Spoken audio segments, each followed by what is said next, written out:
Major League Soccer's 2019 preseason continues from Tucson, Arizona. The Mobile Mini Sun Cup almost wrapped up. The final midweek match day of the Mobile Mini Sun Cup features a USL team against an MLS team, the Portland Timbers and Phoenix Rising. Good evening from Keno North Stadium. I'm Jake Zivin alongside Ross Smith. This is a matchup of the Timbers in Major League Soccer and a Phoenix Rising team in USL, both of whom are runners-up in their respective leagues from a year ago. Both these teams lost in their finals. The Timbers, of course, to Atlanta United in MLS Cup. Phoenix Rising to Louisville City in USL Cup last year. Let's go over the starting lineups from this match. The Portland Timbers, Ross, are mixing it up today. Giovanni Savarese wanting to create competition and eliminate complacency. So you're going to see kind of two mixed lineups coming in for them tonight. But the structure will be similar to what we've expected from Coach Savarese. It'll be a 4-2-3-1. You look along that back line with Farfan playing at the right back, Mabiala beside him, Jadama playing as a partner to Mabiala's center back position, Villafania left back, Guzman, Zambrano. Looking forward to seeing what Zambrano does getting on the ball defensively, responsibilities, is he disciplined? And then Esprit on the right, Valeri, number 10 position, Tomas Connect, who's having himself a fine preseason, and Jeremy Abobasi will want to keep getting himself on the score sheet. Meanwhile, for Phoenix Rising, they are playing basically a first choice, what could be a starting 11 for them. They played against the New York Red Bulls this afternoon. That was a different group, and now we get to see kind of a first choice 11 for them. It'll shape up either a 4-1-4-1 or a 4-3-3. Along the back line, it'll be Brewer Jr. at the right back, Farrell Batista, Lamar Batista, former T2 player, Dia at left back, Musa will be that holding central figure in the midfield, Lambert, Aguinaga on either side, then Asante on the right-hand side. He's very quick, the number 20 for Phoenix Rising, very pacey, likes to get 1v1 with players. Fleming's on the opposite side, and then Adam John, the former Columbus Crew, big striker up front. He's a big body to deal with for the Timbers. There's certainly some experience in that Phoenix Rising lineup. Shaft Brewer Jr.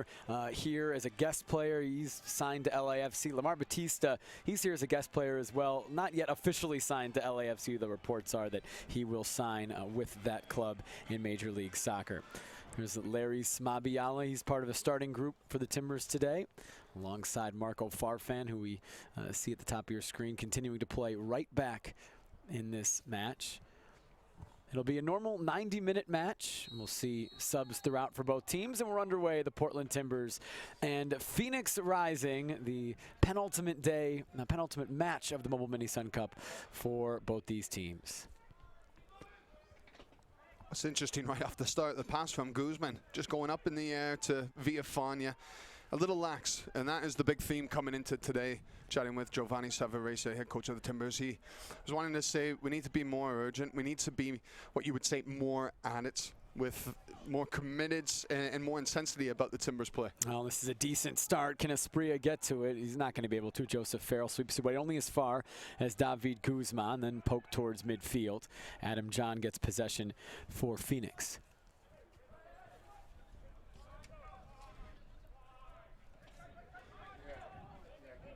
There's Shaft Brewer Jr., young 19-year-old, starting at right back, signed to LAFC. Joseph Farrell and Lamar Batista, the center backs. There's Farrell. And what you see from Phoenix Rising, they're allowed to play just now, but even when they're put under pressure, they'll look to get the ball down, they'll look to play through the third, so into the midfield, and then try and work their way up the pitch, keeping the ball on the deck as much as possible. They can also play into Adam John, though. Big striker. Talked about his time with Columbus Crew. He's a big presence, and so if you need to, if the Timbers decide to press, there's that option. But we chatted with head coach for Phoenix Rising, Rick Shantz, and he said we want to do the right things. We want to develop the players. We want to system. So it's going to take time. We want to get that ball down. And he talked about Pep Guardiola being an influence of his in that style at Man City, of course, Barcelona. Well, we want to do the right things. And so it's going to take time for them to develop that system. They won't be thrilled by what just happened to give away for a corner kick. Diego Valeri will take it, the first of this match. It's dealt with well by Phoenix, cleared towards midfield. The Portland Timbers unbeaten so far in the preseason, 3-0-1. That includes one win and one draw here in Tucson. Phoenix, on the other hand, now 0-4-1, all against MLS opponents, if you include their match today against the New York Red Bulls, which was essentially Red Bulls too. Here's Amadou Dia Familiar name for MLS fans, formerly of Sporting Kansas City and Montreal. Timber supporters will remember him from that shootout 2015 match. Adam John trying to get it away. Now a shot from distance by Kevon Lambert that is saved by Steve Clark right at him. Not difficult for the Timbers keeper. It was good play from Phoenix Rising. Just a switch of play, the one big ball from the right-hand side going to the left back. Dia, who is overlapping, sprinting forward. He's a player, the left back for Phoenix Rising, that I thought was a very good player for Sporting Kansas City. Almost surprised to see him drop down levels because I thought he's nice and tiny. He's got good speed about him. So we'll see, he's been a nice piece to Phoenix Rising. Hey, he's in his third season with Phoenix. Led the team in minutes played last year, helping Phoenix to the USL Cup. 2 seasons, 1.5 with Kansas City, then half a season with Montreal. Was with LAFC a little bit this preseason. Now back with Phoenix Rising. Those two clubs, not an official partnership, but they do have a good relationship, as noticed by many players on loan. Chef Brewer Jr., he's one of those. He follows Jorge Villafana.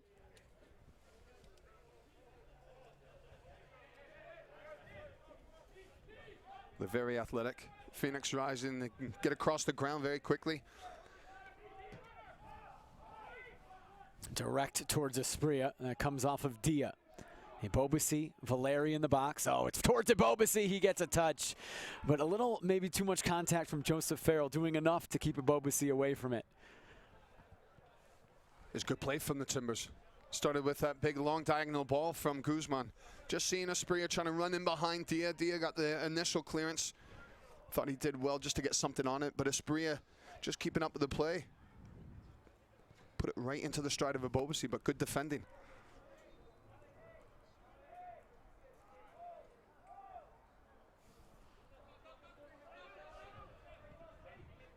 Just think from the Timbers, you get into their minds a little bit. What they'll be thinking from the manager, what he's done today, and you're always trying to figure out the manager.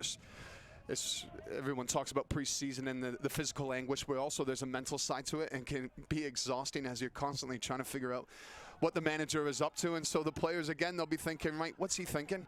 And so for Farfan to be beside a Mabiala or Jadama beside Mabiala, you go back to these staples in the team. And guys, you could pretty much bet will be starting at the start of the year. I think Mabiala, you could put him in that category. You could put Valeri into that category. And so if you're starting alongside these guys, you're starting to think, right, is the manager considering me?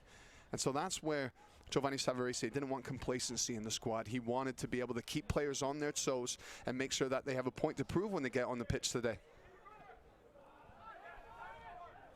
Just one more match in the preseason after tonight for the Timbers. They'll play Real Salt Lake next Saturday here in Tucson. That will look more like a dress rehearsal. At least that's the thought, the plan as of now. Guys trying to go 90 minutes or as close to it as they can. Tonight we'll see different combinations of players, different groups, and that's the big one. If you're on this team, right, you want to be starting on Saturday against Salt Lake in the final preseason match. Yeah, you think that would be the closest to what the manager would be considering for the Colorado Rapids game, first match of the regular season.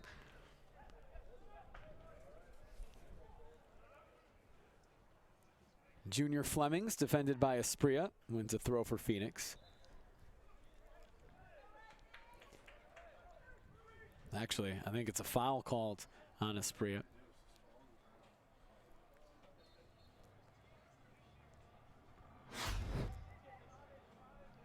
That'll be a throw for Phoenix Rising.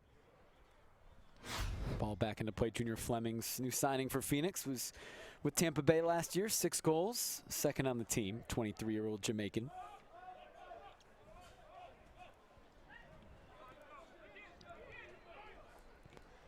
Just see these moments when Ebobisi in that case, if it's Valeri, if it's Espria, the trigger points of when they're going to go press. And I know for the Timbers standpoint, they felt as though the coaching staff felt they were getting themselves strung out a little bit too much, and they weren't on the same page defensively in the past games. If you look at New York Red Bulls, you look at Seattle, that at times one player would press, but not everybody was following up, and so huge gaps were forming.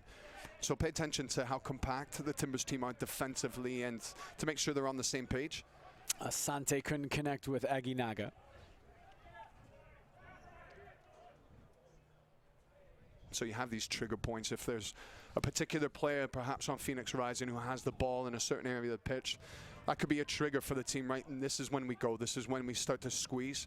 If it's a bad touch by a defender in a certain area or a midfielder, that's maybe a point where you look to get on top of the ball and try and win the ball back. It's all these little triggers that you're going through, but you need to be on the same page together. Asante to John. Now Aguinaga out wide towards Flemings.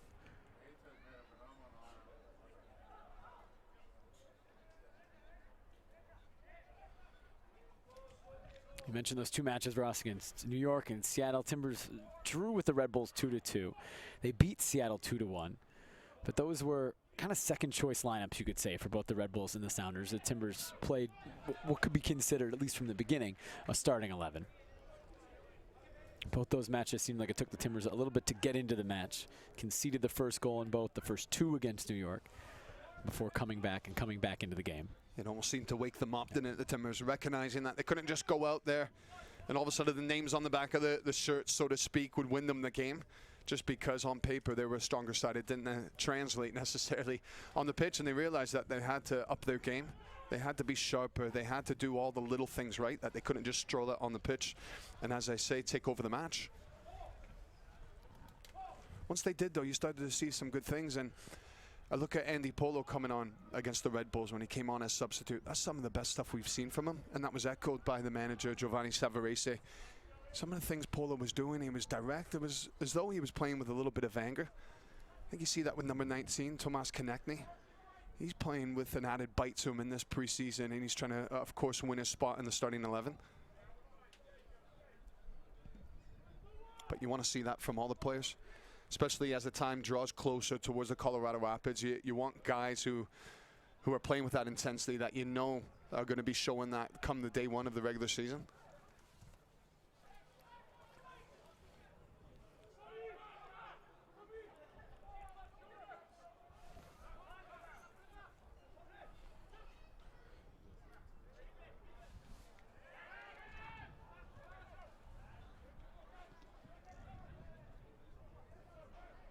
Hey, Bobasi pressuring Batista. Those two guys know each other very well, playing together on T2 over the past 2 years. Batista, last 2 seasons, 44 matches with Portland Timbers 2 in the USL, what's now known as USL Championship. Reports that he is signed with LAFC. They haven't announced that yet. Certainly vibes with him being here as a guest player, as a good ball sent in by Asprilla, helped out by Brewer, and the second corner of the match coming for Portland. That's a good cross from Asprilla, nice and early. There's good shape on it, there's good speed on it, and you could see with Valeri just giving an applause to him, and a Bobasi that was the right ball. Just good defending.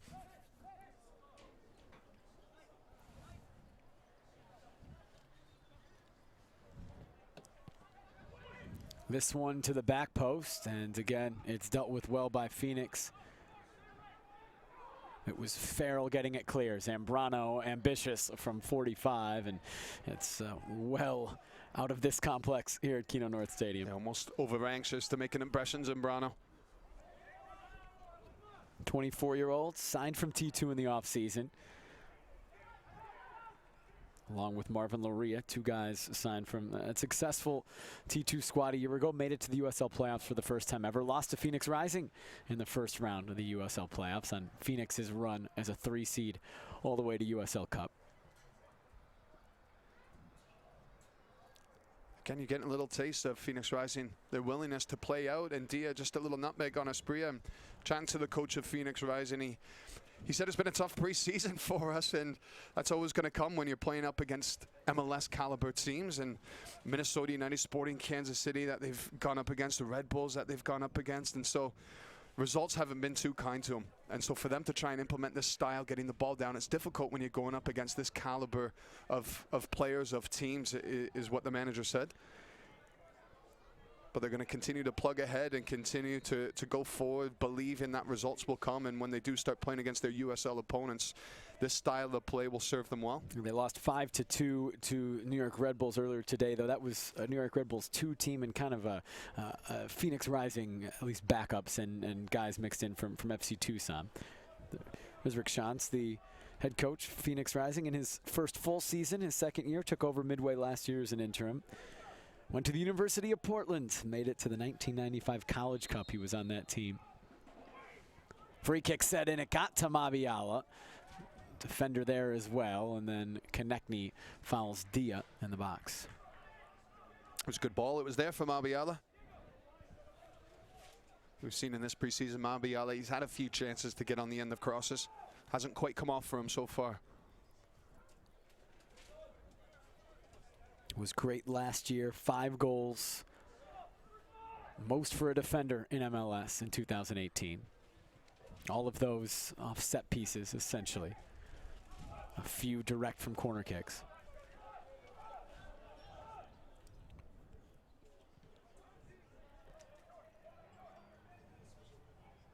Dia direct for Aguinaga. He'll run to Clark.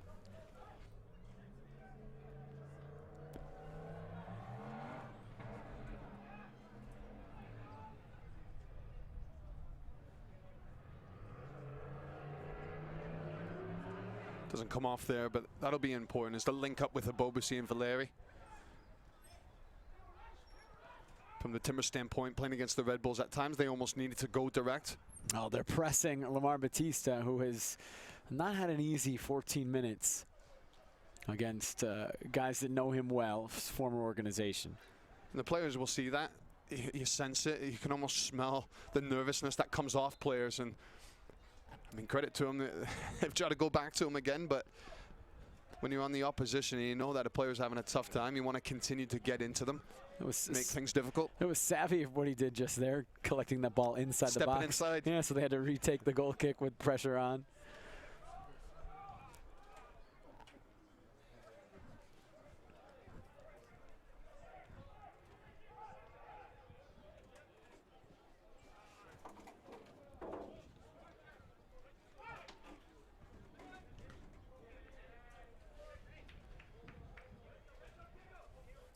Spria's just come this side, Konechny on the other. Whether it's just for the time being or whether the manager has seen something that he can exploit with Spria's maybe pace on this side. Konechny more his ability, technical ability on the ball on the far side.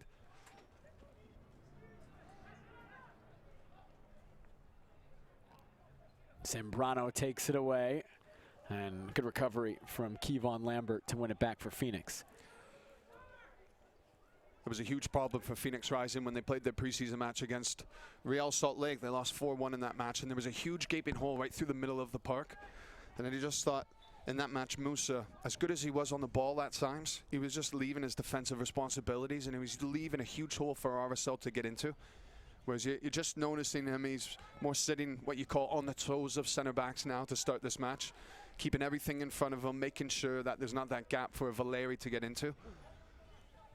Musa, James Musa, wearing number 41 in his second season with Phoenix. Missed their playoff run last year with an injury.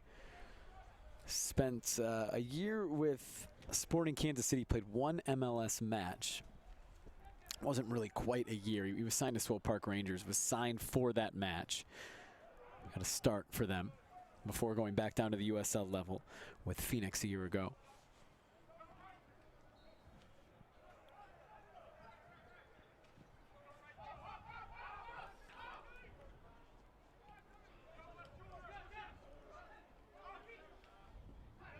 Spria holds off Brewer Jr.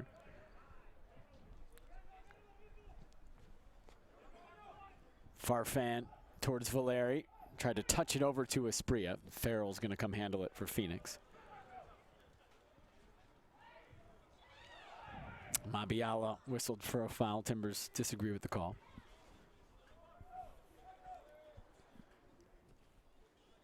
Looked as though he got a good toe in, Mabiala.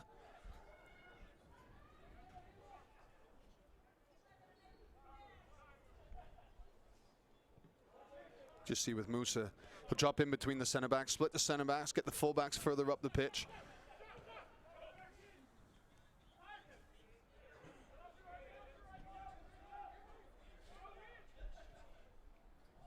John holding off Mabiala. Mabiala takes it away. Adam John, a new signing for Phoenix Rising, very experienced. Over 100 matches in MLS, Columbus and San Jose. Spria towards Valeri, and again it's Lambert coming back to clean it up for Phoenix. He'll be expected, Adam John, to replace as many goals as possible that Didier Drogba brought in. Also Chris Cortex for Phoenix Rising. Goal scorers for the team no longer with Drogba and Cortex with the side. So Adam John brought in. Now there's pressure on him to go and get goals. He scored against Real Salt Lake in the first couple of minutes of the match. It was an error from RSL, and so that was, I think, good for Phoenix Rising, for the supporters to be able to see him getting on the score sheet.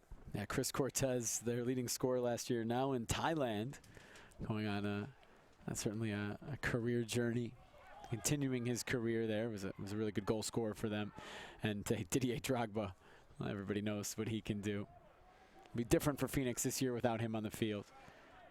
Here's Diego Valeri. Oh, gets it to Jeremy Ebobisse. Ebobisse a chance, and it's saved by Wasinski. First real clear chance for either team today. Maybe not done yet for the Timbers. Konechny around Brewer Jr. floating it into the area. Headed away by Dia. Still not clear. Guzman, and then help towards midfield and out by Lambert. It was a good save from Wasinski. Gets off his line real quick, but Ebobisse, I think he'll feel as though he could have sorted his first touch out a bit better. Just this touch there, it comes back on his right foot. Still should be finishing. Wasinski, though, he comes out, he's nice and big, and it's a good save from his standpoint. Carl Wasinski is Phoenix's all-time leader in minutes and games. This is his 5th season with Phoenix Rising. Was their starter, primary starter last year, 29 matches, after missing most of 2017 with an injury. Wasn't a bad first touch, actually, from Ebobisse. Just thought more he would want it onto his favored left foot, but still it sat nicely for his right foot to be taking it. Just couldn't lift it up over Wasinski.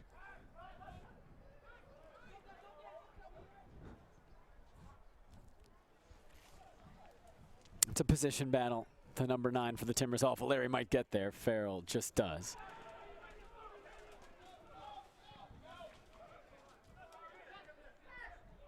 We saw Lucas Milano start the Timbers' first 3 preseason games up top. Then Jeremy Ebobisse got the start against the Red Bulls. And tonight, though, not a lot to read into with who's in this starting group tonight. As we mentioned, Giovanni Savarese is mixing things up, playing guys together that we haven't seen together in the preseason.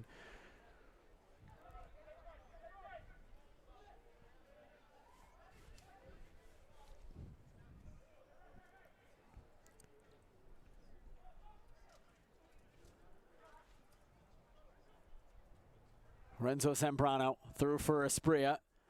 The flag came up late. It stayed down and then came up waiting to see, I think, if a chance would materialize. Came awfully late, the flag. And that's the worry where assistant referees have been told if they're in doubt to leave the flag down, because it could, obviously, if it results in a goal, it can be corrected then through the video assistant referee. But there, I just wonder sometimes if there's a coming together from the players and the flag gets kept down, then the players are going to continue on. We saw it with Jeff Attinella. Was it Seattle Sounders in the second leg of the playoffs last year, where there was a delayed offside. Jeff Attinella came out and there was a collision, and Attinella ended up on the ground. Sporting Kansas City, rather. It's the one part of that new kind of protocol that is still kind of being figured out. When you talk to referees about it, they understand that that's kind of the one thing of delaying the flag. They do so to give there an opportunity to check something with video review if a goal is scored. If a goal gets scored, the flag goes up, and they don't. They'd already put the flag up, the play's blown dead, there's nothing they can do. If they wait to delay the flag and a goal is scored, then they can go back in video review and they can give the goal, they can count the goal as a good goal. It's supposed to be with imminent goal scoring chances, right? The player is played through, and within a second or two, he has a chance on goal. Not necessarily near midfield, not if the balls are going to the corner, only if it's in the final third and the ball is played directly towards goal. Farfan down for the Timbers, holding onto his face.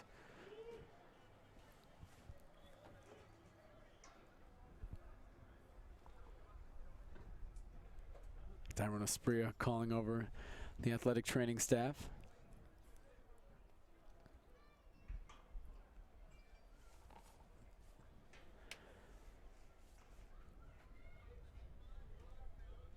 It looks a sore one for Farfan, but the referee was taking a few seconds there to wave on the athletic trainer. You can just see, is it the arm that comes back?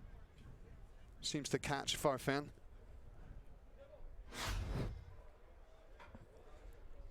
Don't think Fleming knew too much about it. Didn't look like a flailing arm that has gone back to catch him.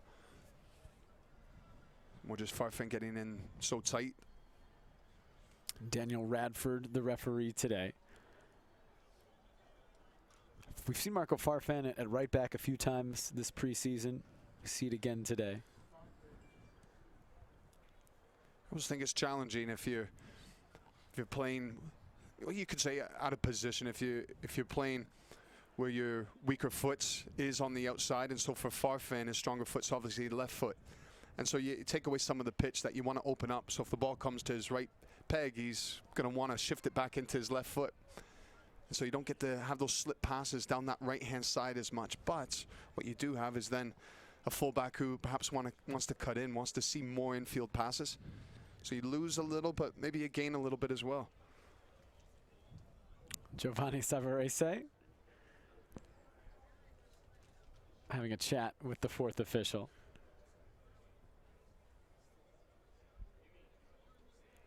Marco Farfan now sitting up, it appears, but he definitely took a shot. As you mentioned, Ross, didn't appear to be intentional, but given how long of a delay this has been.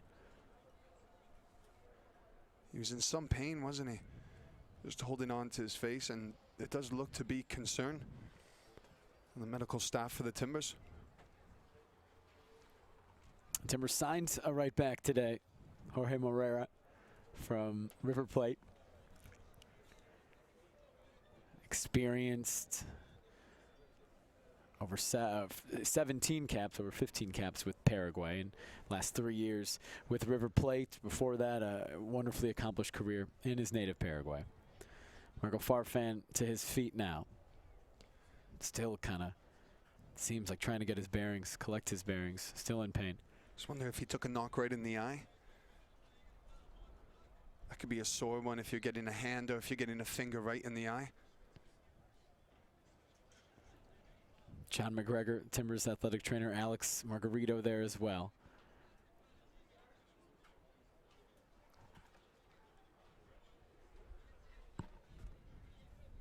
They're going to continue to look at Marco Farfan as the ball's now back into play.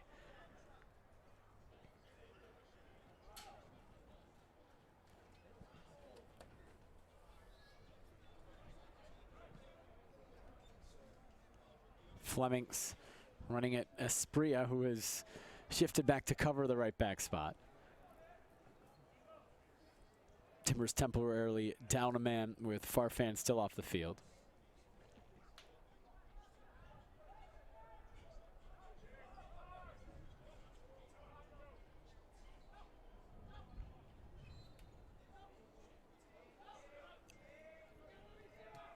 Farrell into Lambert, out to Asante. Last year, best 11 in the USL. Finds Lambert, and he sends that over everybody. And way out for a corner, or rather for a goal kick. I don't know if that was, he sent out near the corner flag. I don't know if he was trying to cross or to shoot.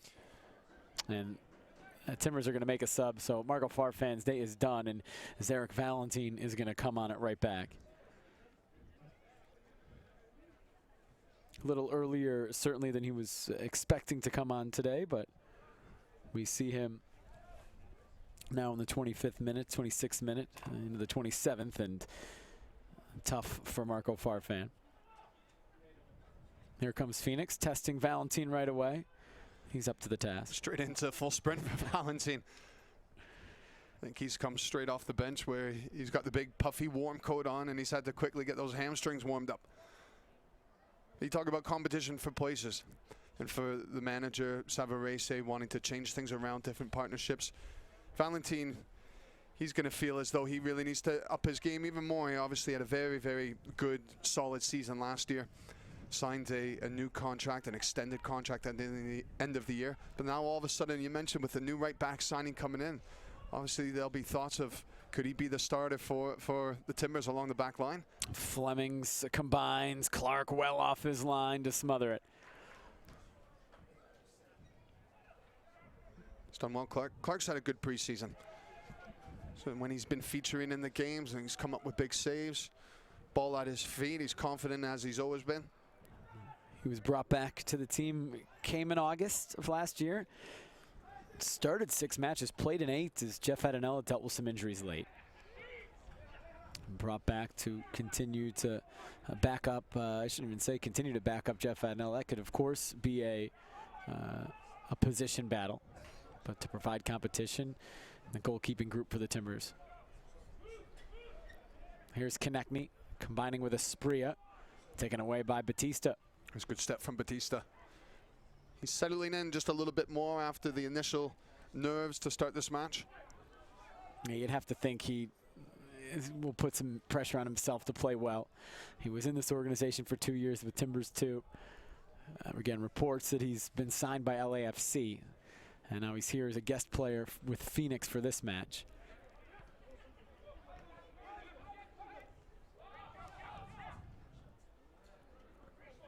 Joe Farrell under pressure from Ibobasi. Jorge Villafana convinced the refs that that was a Timbers ball. A heavy touch from Zambrano, and it's swept away.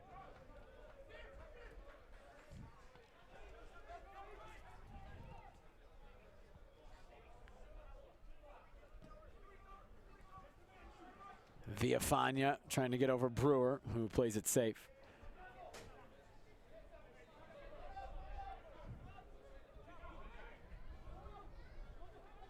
Valeri turning.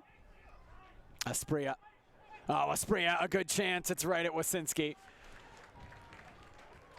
He's been very active, very positive in this match so far, Asprilla. He does well to come from a wide position. Gets his timing right. You can see he finds a nice little pocket, and then he's just looking to shape up and get a strike on towards goal. I think he could be testing the goalkeeper a little bit more than what he showed there. He did have a free sight at goal.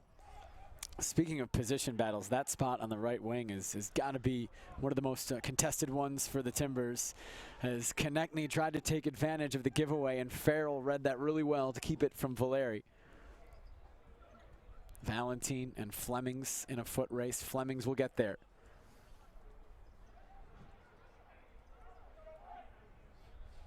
Valentine stays with him. Cross comes in, and Larry Smabiala sends it out for the first Phoenix corner kick tonight. I don't know whether he got a shout or not, Mabiala. As a defender, you're just holding on. You're waiting to make your clearance. You're waiting to hear if you're going to hear from the goalkeeper, and then if the shout comes late, it's your decision then whether to just deal with the ball, and that's what Mabiala did. Phoenix goes quick. Zambrano defending, and it's a goal kick. Asante unhappy. 14 goals, 9 assists last year for Solomon Asante. USL first team all league.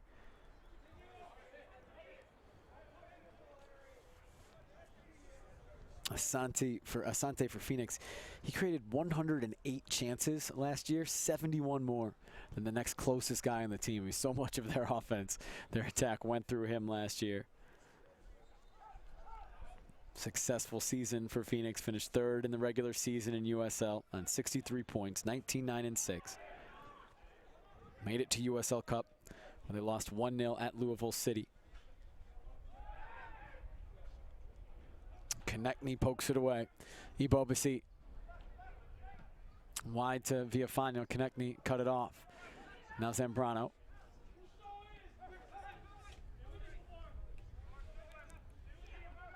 Villafana. Guzman to Zambrano. Nice turn. Ibobasi ends up with Zambrano. Asprilla trying to take it away. Now he has a go that's over the bar. And that is something, the type of power that Asprilla can generate. He's got very little backlift here. When the ball comes to him, he doesn't have any type of run up into the ball, but it's just the amount of power he can generate is fascinating.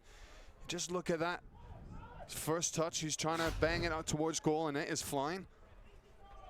We have seen him score some spectacular goals in his time. That was better, though, all around from the Timbers. First, a defensive shape, just sitting in as Phoenix Rising. We're pumping it through the midfield. Konechny wins the ball back, and then the Timbers are playing in the front half. And we're seeing that the last 10 minutes, the Timbers getting in that front half and having more confidence, with their shape, their passages of play, trying to find little holes.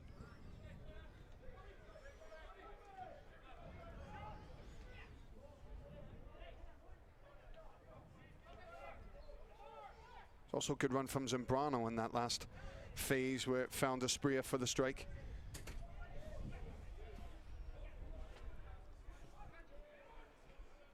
He's a player I wonder about after seeing him at T2 last year and then seeing him play for the Timbers in the US Open Cup against San Jose. He was paired alongside Chara. I think this isn't taking anything away from Zambrano, but you or I could go on the pitch beside Chara and look good in a match. It's an easy assignment, isn't it? As easy as it can get. But I thought Zambrano, along with Loria, were two standouts on that night, and so you're encouraged and you want to see more of them when they're with the first team and with the top players around them, what they can do. He's been really good for T2. 31 starts last year, 3 goals, 4 assists. He's Venezuelan, has 2 caps with the Venezuela national team, 24 years old. Was in Spain before he came to T2. And really kind of changed things in 2017. T2 signed him mid-season. That was not a good year result-wise on the field for T2. But things changed a little bit when he came into the group. And then that continued last year, and by far the best season ever for T2 as they made the USL playoffs. Zambrano and Loria were signed from that team. We expect to see Marvin Loria later tonight. Here's Zambrano drawing a foul. But there's competition for that spot in the central midfield. Andres Flores. Obviously, we know Guzman, we know Chara.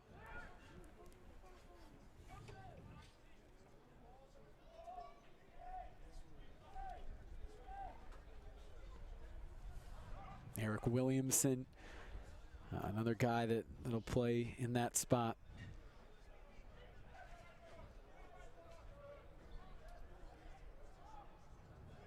Christian Paredes, of course, so much experience last year, first half of the season. It's a lot of bodies in that position.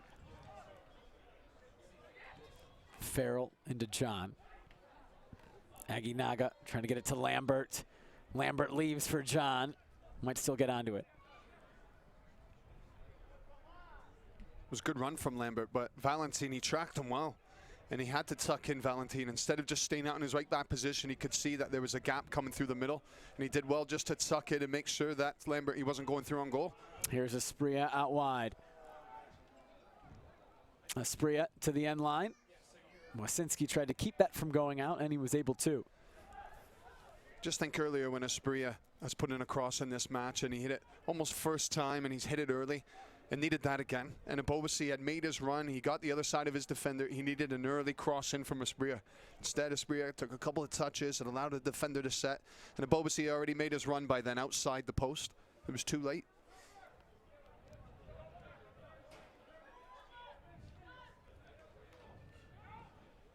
Chidama threw it for Abobasi. Wasinski off his line, sweeps it away.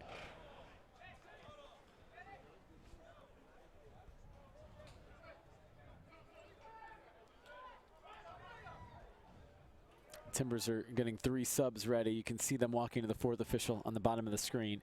Diego Chara, Andres Flores, Lucas Milano getting ready to come into the game. We expect to see everybody tonight. It's with this week kind of being a dress rehearsal game week, right? With Saturday being the final preseason match. You're not going to see guys going 60 minutes tonight. This is the replacement for what would normally be kind of a Wednesday training session. It's that kind of load that they'll be looking for. Chidama over to Valentin.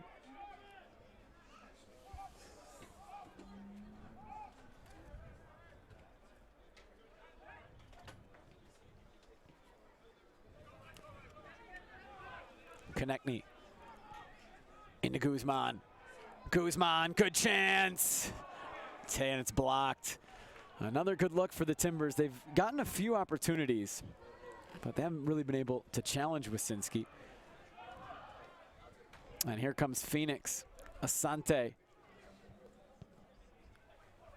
Looking for John. He got to it, but it'll be a goal kick. It was a good ball from Asante. It was there for John as well. Just coming off the backside of Mabiala.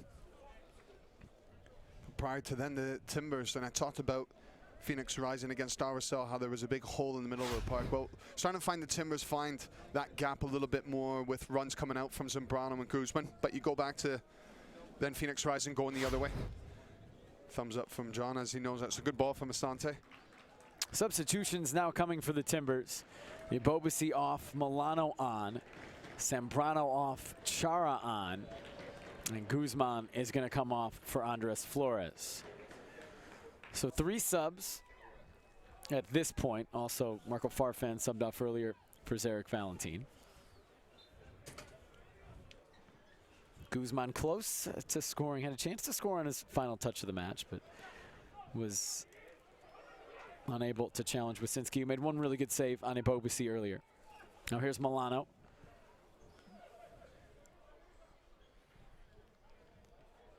Was there for Milano, just carrying the ball too long. And again, that gap down the middle for Phoenix Rising appears. Brewer Jr. went in to try and win a header that he was never going to get. Musa's come out of his position. The center midfielder for Phoenix Rising, all of a sudden that gap forms down the middle of the pitch. Musa gets around Chara. Aguinaga.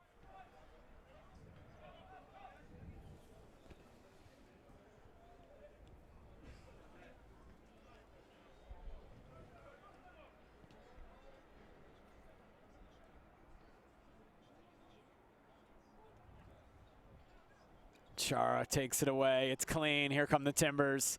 Asprilla, and it was in front of him.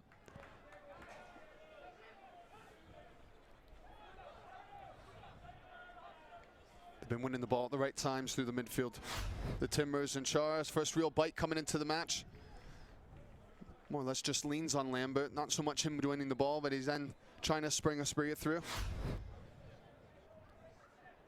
As the coach of Phoenix Rising, Rick Shantz, he said, we want to play, we want to do the right things, and we want the system in place as well. It was neat just to hear his insight and his philosophy that he said we want the best 17, 18-year-olds in the area to be signing with FC Tucson, for them to come into that side, and then when they get to 19, 20 years old, they're ready for us, Phoenix Rising. And then maybe ready for MLS after that. To sell for millions and millions, he said, from there on to MLS. But it's that system, and he said he really believed that we need to develop, we need to do the right things with players, we need to ask the right things, but at the end of the day, he said as the season goes on, it's a result business, and so we'll see when the results come, but he firmly believes his style and the talent that he has in this team, that they're going to have results. It's the same organization, FC Tucson and Phoenix Rising now. FC Tucson is about to enter its first season as a professional team. They've entered into the new USL League One, which didn't exist. It's now in between PDL and what used to be the USL. FC Tucson had been a PDL team, which is amateur essentially, summer league. Now League One is going to come in smaller markets throughout the country. It's the first year of it. FC Tucson will be in that league. Phoenix Rising in what's now called the USL Championship, the league just below MLS.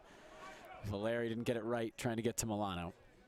And that's a little pathway in the state of Arizona for players. And Rick Shantz said they want to start young. Not huge believers in the college system in America.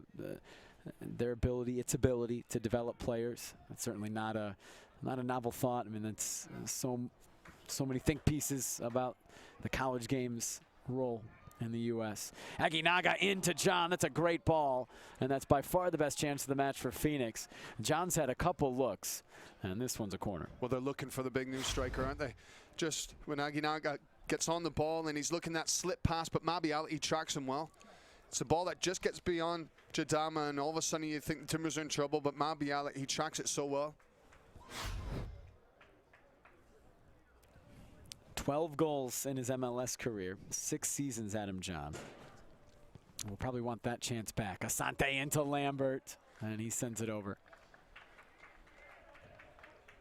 Big chance for Lambert.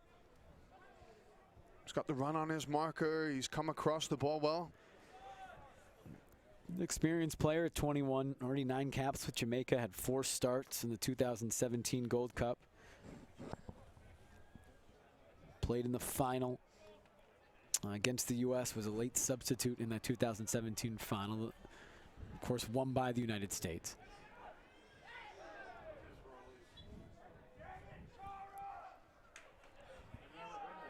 Chara called for a foul. Aguinaga, the victim.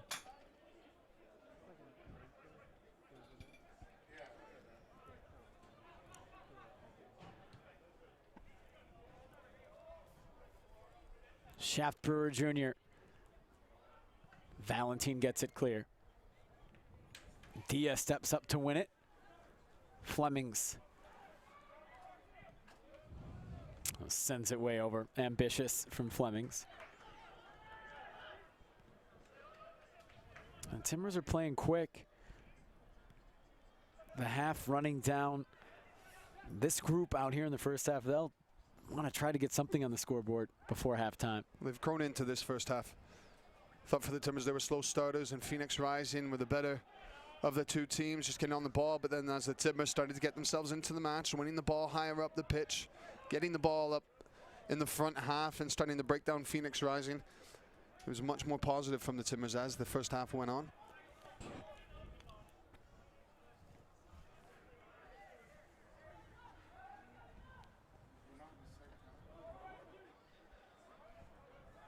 It's that ball there that's so important. The ball into Konechny. Just getting in behind the midfield and that slip pass coming through, breaking through lines. Asprilla all the way across, nobody there.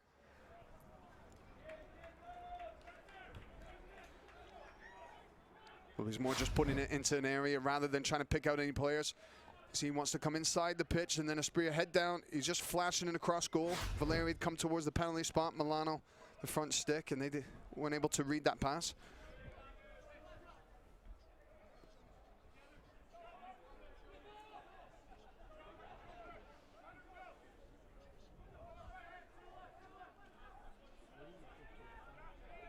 Here's Diego Valeri. He has time to come forward. And it's broken up by Brewer. Flores stepping up to win it for the Timbers. See how high Viafani is looking to push on. We've seen that quite a bit from him this preseason, and a couple of times he's been caught against the Red Bulls in the last match, and Seattle at times getting caught up the pitch, but that's where he needs support from the player who's beside him, Konechny in this case, who's in front of him. If Viafani's going to go and Konechny's not going to join in, then can he just hang back a little? Chara gets it back for Portland. Valeri into Flores. Flores cross deflected. Farrell's header only as far as Valeri, trying to control in the box. Cleared by Batista. We'll have a minimum 3 minutes of added time here in the first half.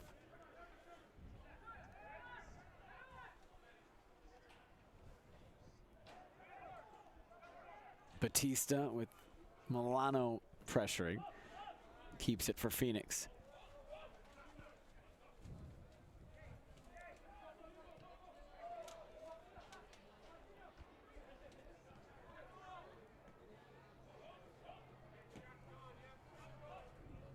Direct towards Brewer Jr., who's way up the pitch.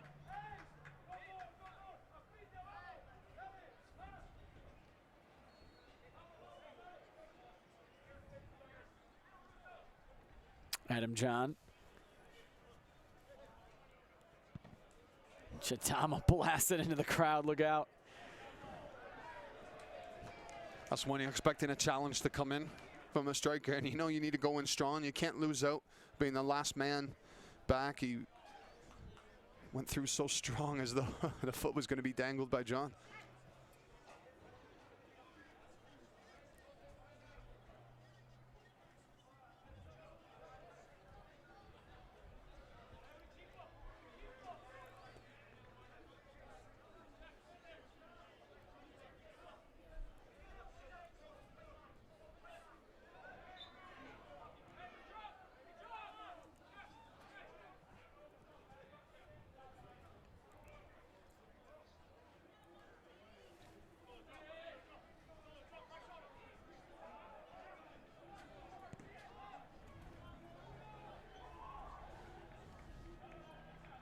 Milano trying to get onto it. Musa won it for Phoenix.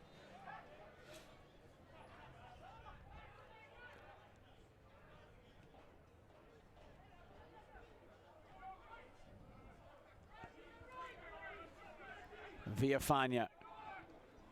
Heavy touch allowed Brewer to come break it up.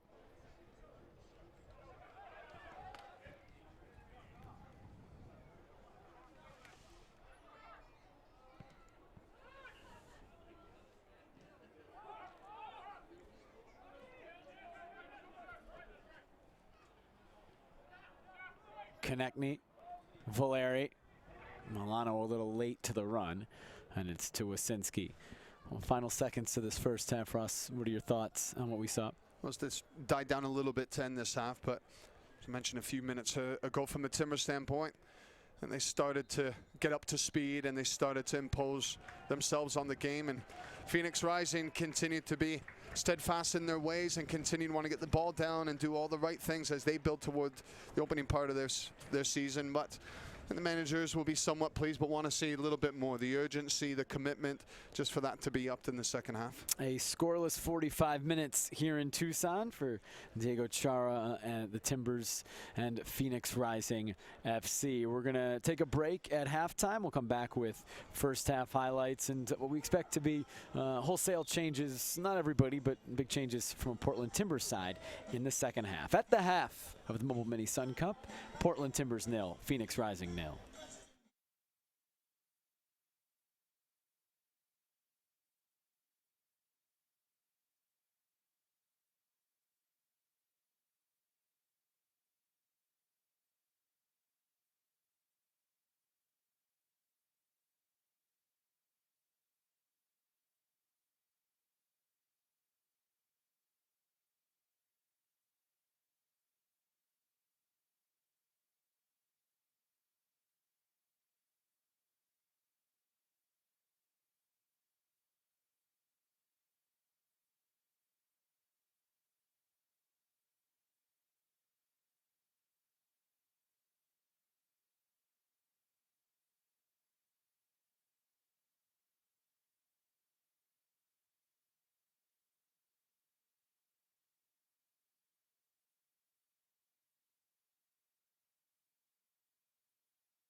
Welcome back to Tucson. At halftime, the Mobile Mini Sun Cup, Portland Timbers and Phoenix Rising are scoreless after 45 minutes. You see Jeff Adinella warming up in goal. It'll be one of a host of changes for the Portland Timbers coming into this second half. We'll detail those in a moment. Let's look back at the first half, Ross. Some half chances for both teams. Timbers had probably better opportunities, but unable to score. Yeah, more clear-cut chances, you would say, for the Timbers, who found their way into the game throughout that first half. You see a great chance for Bobasi here after Spria, who had himself a good first half. Bobasi again just finding some nice little areas, but Wazinski comes up big save to keep the Timbers off the scoreboard, and Clark at the other end, who's having himself a good preseason, making good decisions. Again though, Spria finding himself into pockets, should perhaps be testing the keeper a little bit more here. Certainly there as well, gets the power, unable to steer it towards for him. Phoenix Rising, again, just finding these half chances, but the Timbers, they were always there defensively. Good partnership between Mabiala and Chidama, and the Timbers doing what they can to try and test the back line of Phoenix Rising. So no goals from either team in the first half. Giovanni Savarese, as we mentioned off the top, Ross, going with mixed lineups in this match. Guys that we haven't really seen play together much. His goal with that was to eliminate complacency, to create competition heading into their final preseason match of the season, of 2019 on Saturday, and then ultimately into March 2nd, the season opener against Colorado. We'll continue to see in the second half more of that. Guys fighting for spots, fighting to make an impression. Yeah, and from that, I think at halftime, you and I just chatting about it, I thought the Timbers, as I say, grew into the match, and there was more urgency, but it still lacked a certain level of intensity that I think the manager would want to see and would ease his mind and his thoughts going into the first regular season game next week against Colorado Rapids. And that's where it's a week and a half away now, and Giovanni Savarese, he's been saying that intensity when the Timbers are on the ball, defensively, when they're getting behind the ball, when they're going for a tackle, and as a team, to make sure that they really are building. And he hasn't really seen that from his first team yet, a complete match from the Red Bulls that we've seen and Seattle Sounders, Timbers playing against them. It's that complete match that a manager wants on both sides of the ball, so he can rest easy at nights before going into that first game of the regular season. Giovanni Savarese will tell you that he is never content at any point in the preseason, even if he, I think, is liking what his team is doing. He wants to see more, and certainly after the first half, you would expect he wants to see some goals in the second half. Meanwhile, for Phoenix, this is their 6th match of the preseason against an MLS team. They've yet to win. They're now 0-4-1, but they look relatively comfortable, I think, in the first half. And Rick Shantz was telling us they want to keep the ball on the ground. They attempted to, and at least at times had success doing that. Well, they're still a couple weeks away from their first match of the USL season, and so they're still continuing to build. And I think the results from Rick Shantz, what he's saying, not to get bogged down in the fact that we haven't won yet, to recognize that it is a process and there's a certain style that we want to build towards.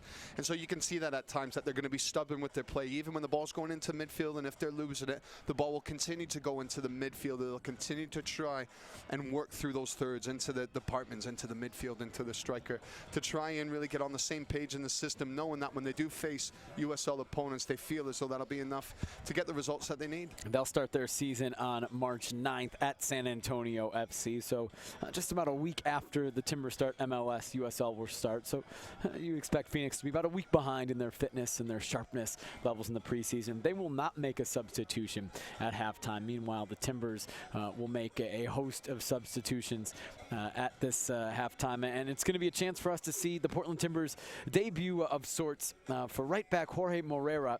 He's looking at some of the attacking guys, and Lucas Milano and Sebastian Blanco in this half. Zarek Valentine's moving over to left back now in this half because Moreira will start on the right. The lineup that we expect from the Timbers in this half will be Jeff Adinella in goal. The left back will be Zarek Valentine. Claude Dielna and Julio Cascante will be the center backs. Jorge Moreira will be the right back. The holding midfielders will be Diego Chara and Andres Flores. Marvin Loria will be out there on the left. Sebastian Blanco in the middle. Andy Polo on the right with Lucas Milano up top. The 11 for the Timbers in the second half. There's Moreira, newly signed today from River Plate and getting his first action as a Portland Timber as we're underway in the second half.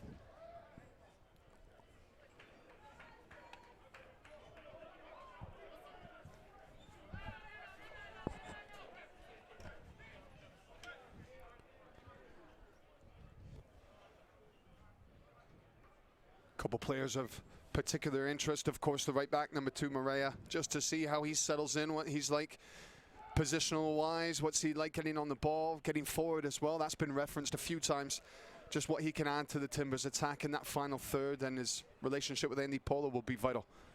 Andy Polo's another one as well. I thought that last match against the Red Bulls at times, getting in behind, he looked very positive, very good. Here's Flemings trying to get in behind. Oh, Dielna slips. It's John. It's saved by Adanella. Hit it right at him. Now Asante over the bar. A slip from Dielna almost, and probably should have resulted in the first goal of this match. Well, it's a poor start for the back line for the Timbers this second half. First, Maria getting caught out. Cascante's had to come out. He's unable to stop the cross coming in. And Dielna just puts it right into the path of John, who you would say should do better. Adanella does well, though, just to stay up and make the save. Still scoreless. Phoenix pressing high off the goal kick. Adanella will send everybody forward.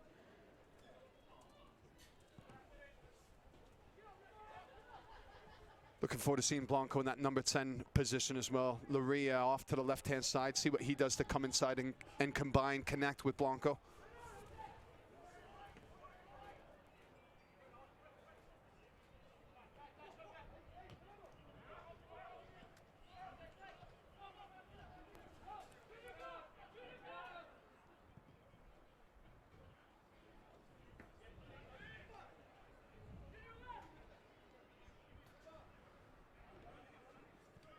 Moreira into Polo.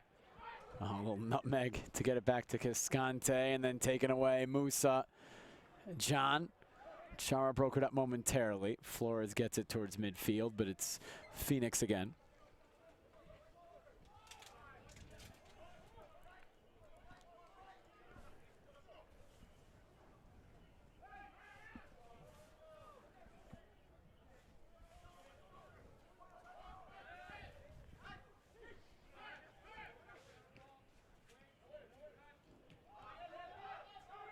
Milano chasing after Batista. Oh, he almost got there. Batista pretty composed in the end. He's got good enough pace, Batista. He's a good size. He's got a good stride on him, and he does have decent pace. Not enough, perhaps, to keep up with Milano if Milano can find that space and they're even with their start. But Batista, he'll have to be aware of that and have to give himself a couple extra yards.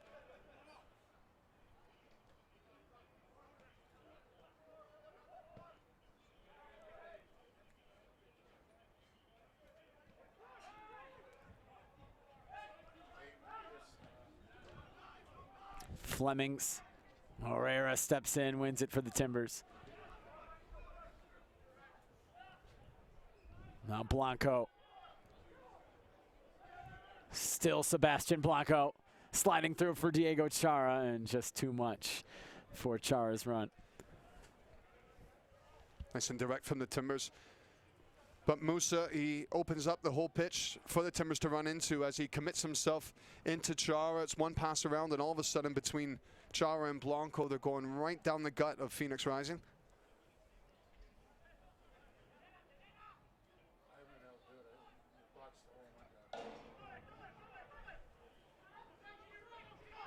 Cascante into Milano, over towards Moreira.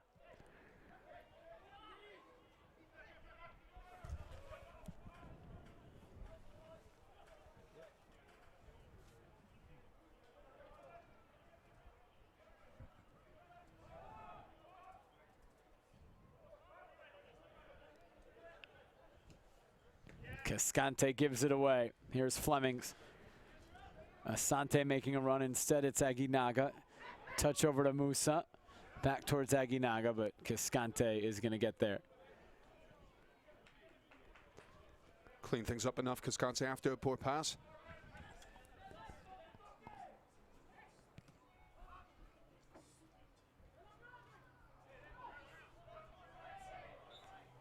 Chara got that arm up a little too high.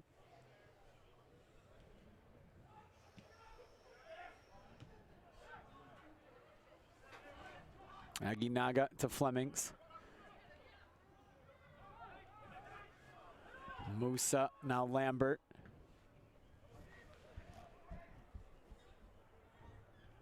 Asante, Lambert. Dielna wins it for the Timbers.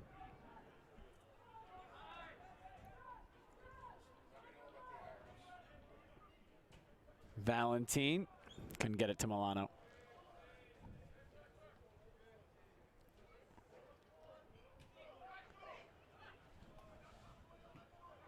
Position he hasn't seen for a while, Valentine, just on the left-hand side. Played it plenty last season, 21 starts at left back, 13 at right back, including the playoffs. Naturally right-footed, and this preseason has been exclusively in games, for the most part, playing right back, and even in training as well. But with the signing of Jorge Herrera today, that now means Valentine playing on the left, at least for now. You expect over the course of the season we will see him plenty in both spots, as has been the case all 3 of his years in Portland. Yeah, what you expect from Valentine, as he's always shown, is the right attitude as well. He'll be feeling, well, right back was my position. That was mine. I was the #1 choice, and now it's up for grabs. Here's Dia across the box, nobody there. Flores collects. Timbers will want to go quick. Milano out to Polo. Down the line, Blanco. Flag stays down. Blanco with Batista chasing. Leaves for Polo. Oh, Polo cutting onto his left, curling off the post.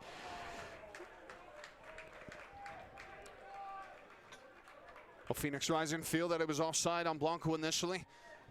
Assistant referee has kept his flag down as Blanco went on, and he sets Polo on as well. So he just waits for his teammates to arrive, and Polo just letting that ball run across him. Almost loses his footing, but he catches himself enough to try get the curler in. He had 2 options wide of him, but decided to go himself. Just kisses the outside of the post. He was really good, Andy Polo, when he came on Saturday against the Red Bulls in the second half. It was like he was angry. He was playing with a chip on his shoulder, and every time he was on the ball, he was getting his head down. He's very positive. But there was great intent with his play as well, and I think you wanted to see more of it. And manager Giovanni Savarese said after the match against the Red Bulls, that was some of the best stuff we saw of Polo. And chatting with GM Gavin Wilkerson as well, he says, I don't think we've seen the best of him yet, and I think we're going to see that in time. He's becoming more comfortable, understanding the system, understanding what the team needs out of him. That was the first match, the match against Red Bulls, the first match this preseason where he didn't start on the right wing. Tyrone Espria did instead. He certainly appeared motivated because of that. I think added motivation as well. I thought Espria did all right the first half. When we go back and we look at the highlights, he was always featuring in those highlights going forward. And so when you're a player and you're sitting on the bench and you see somebody in your position doing well, you think, right, I can't just go on and stroll along the park. Just put in my minutes. I have to actually have an impact. Aguinaga. Good footwork from Jose Aguinaga, 22-year-old in his first year with Phoenix. Last year was with New York Red Bulls 2. 6 goals and 6 assists for Red Bulls 2 last year.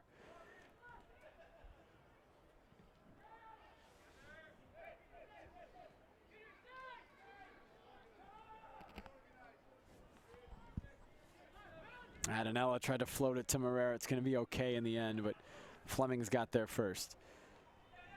Polo gives it away. Flores couldn't handle it. Asante's got some speed. Nice flick over Dielna, but Adanella will come off his line to pounce.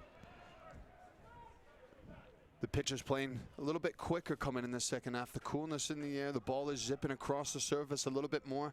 Players are losing their footing. Here's Chara for Blanco. Is fouled by Lambert.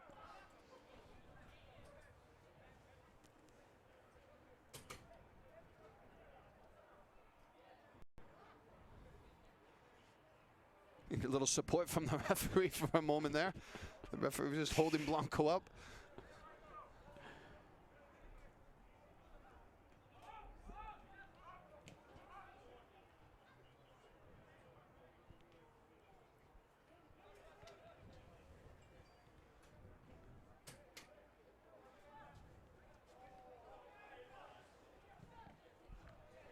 Laria gives it away.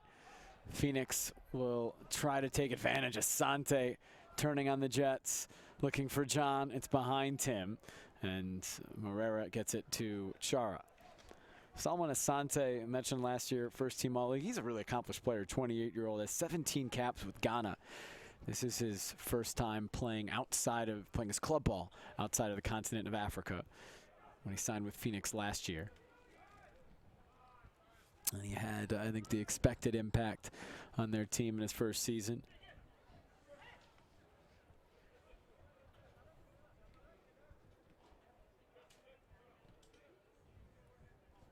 They do have good talent in this Phoenix Rising side.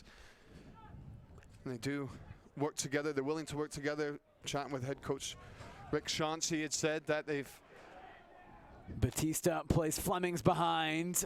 Moreira at Anella off his line. It came off of Moreira, and it's okay in the end. Chara fouled by Brewer Jr. Another good save from Matanella. Ball in behind. Moreira can't catch up to Flemings as he's just going on. He uses his speed just to find that space, but what you would say, Moreira, he cut down the angle enough that he's forcing Flemings to go towards goal, and then Atanala, he can cut down that angle, make that save. Just going to say, prior to them with Rick Shantz, he said with all these players, their willingness to dig in for one another, and he said we do little things now with the team, even to the point when we finish in the locker room, we all clean up together. We make sure that every single player, they're pitching in, they're cleaning up, and so it's almost a metaphor for them, translating that onto the pitch. If you're going to get your hands dirty together in the changing room, you're going to be doing it on the pitch together. So that's that workman-like attitude that he wants from the guys. And even if some players who have been at MLS, no matter what level, it's making sure that everybody, they dig in together and there's no real star big egos in the team. And they have quite a few players with MLS experience and others with, like Asante, kind of bigger international experience. Milano trying to come forward for the Timbers. Ends up with Dia.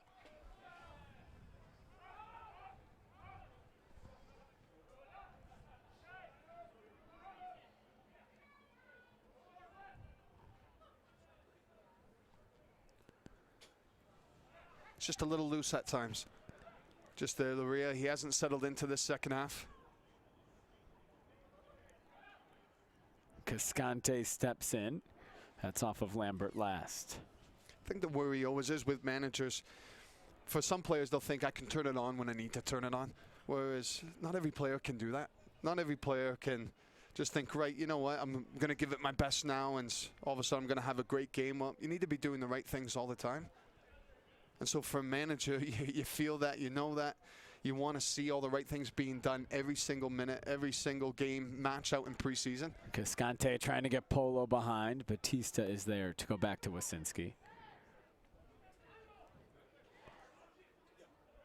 For some players, they'll feel, I need the crowds, I need the lights, I need something on the line for you to get the best out of me. Is it tough? I mean, there's such a different feel in a match like tonight, which it's a non-gated match here in Tucson as well, so there's an even smaller crowd than we'll see on, for example, this Saturday night against RSL. I was always of the mindset that it shouldn't be. You do the right things. And the right things mean different things for different positions. And so if you're center back, you're making sure you're nice and vocal. You're making sure you're organizing all around you. You're winning your tackles. You're winning your headers. In the midfield position, if you're a passer of the ball, you're getting on the ball as much as you can. You're connecting your passes. You're having some of the bigger passes that are cutting through teams, a striker, Milano, making sure you're getting your runs. You're pressing from the front. And so there's that checklist that I think that should never go away. There's always a checklist that you have to make sure game in, game out, that you tick off those boxes. And in preseason, but players, they can be guilty of that, thinking, well, I've got 4 boxes to check here. Maybe I'll only check 2 today, and that'll still be enough. And that's where a manager needs to step in and say, no, unless you're going to check every single one of those boxes, you're not going to play for me.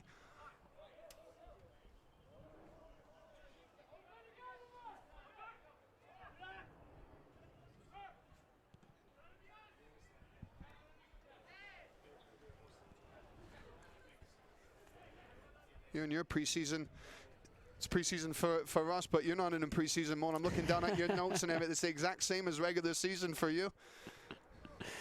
I always got to be prepared, to your point.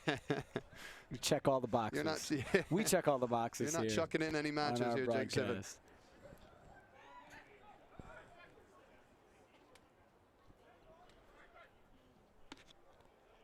And will either of these teams be able to get a breakthrough? There's been chances for both teams. Timbers in the first half with really 3 or 4 good looks, and Phoenix has had some as well. Adam John, Junior Flemings.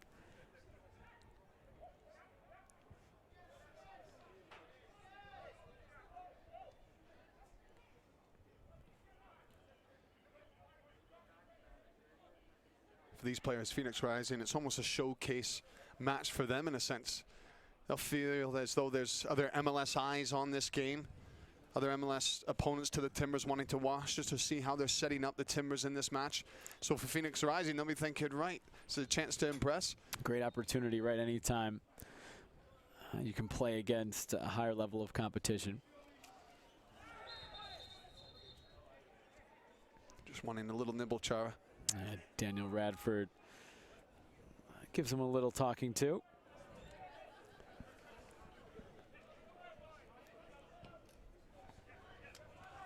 Adam John, Dielna sweeps it away.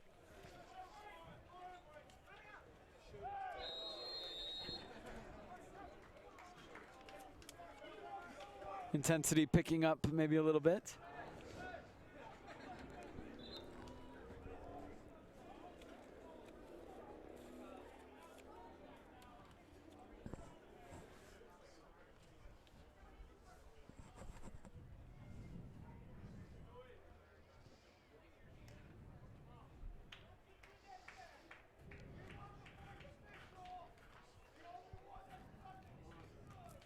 Phoenix is going to make some subs.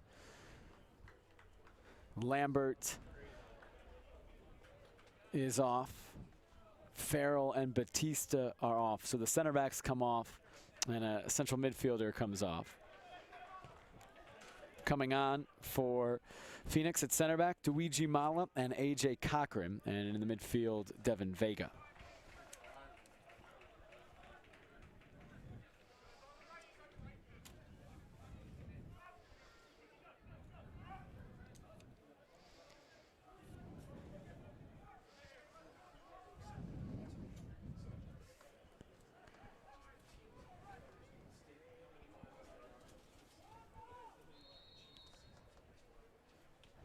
Mala getting involved with a foul.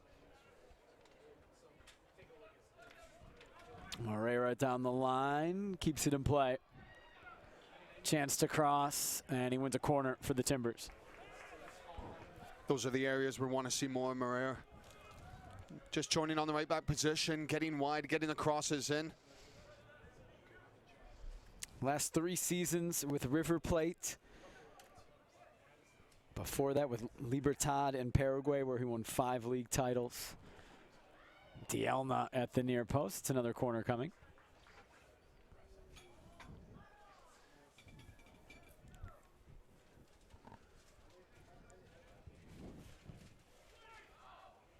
This one dealt with only as far as Loria heading it back in. Wasinski the punch. Loria trying to settle. He's unable to. Here's Asante. Timbers win it back.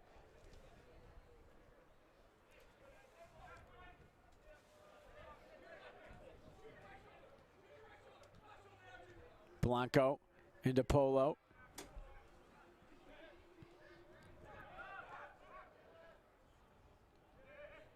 Blanco over to Milano. Defended by Brewer. Nice back heel to get it to Flores.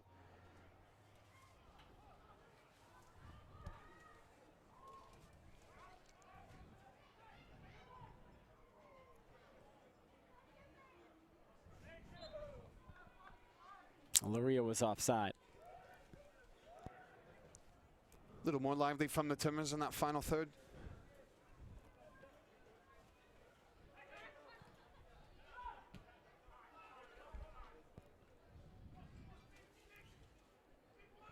AJ Cochran on the ball. Some MLS experience. Over 25 matches in the league as Cascante slides in to keep it away. It was a good ball from Cochran in behind. So it was a high line from the Timbers, and it needed Cascante to be sweeping up and to read things early.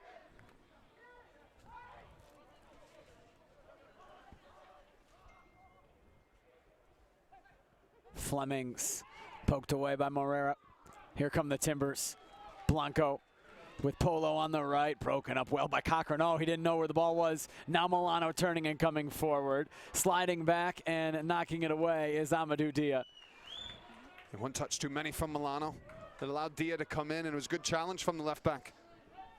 Flemings. Oh, gets around Morera. Junior Flemings. Still Flemings. Oh, it's still Flemings, and it's blocked. The third defender was the charm. As he got around Morera, he got around Cascante, and then Dielna with the block.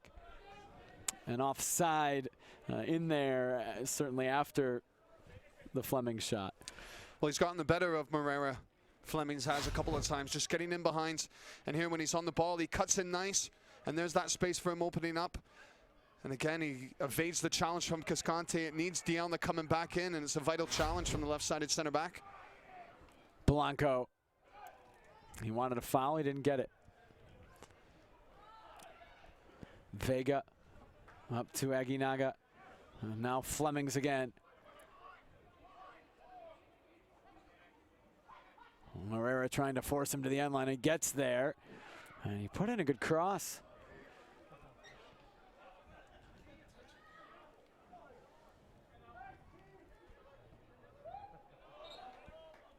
Looks confident right now, Flemings, and you can understand why. He's finding space. He's cut inside a couple times. That last time he's gotten to the end line and he's got his cross away.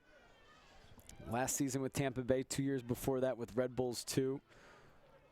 Was 6th on the 2016 USL 20 under 20. He's now 23.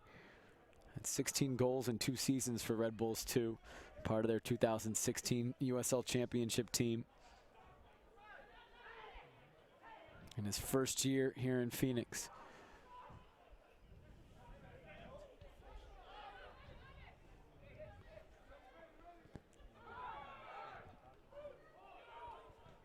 Musa behind John. Now Flores. Wide to Blanco. Blanco towards Luria, broken up by Mala. Blanco again. Gets it over to Polo. Polo settles. Chara. Into Milano. Over to Polo. Aguinaga is there. Polo unable to keep it in play. It was a good ball from Milano, but Polo, he was just standing flat-footed. He wasn't anticipating that ball coming across.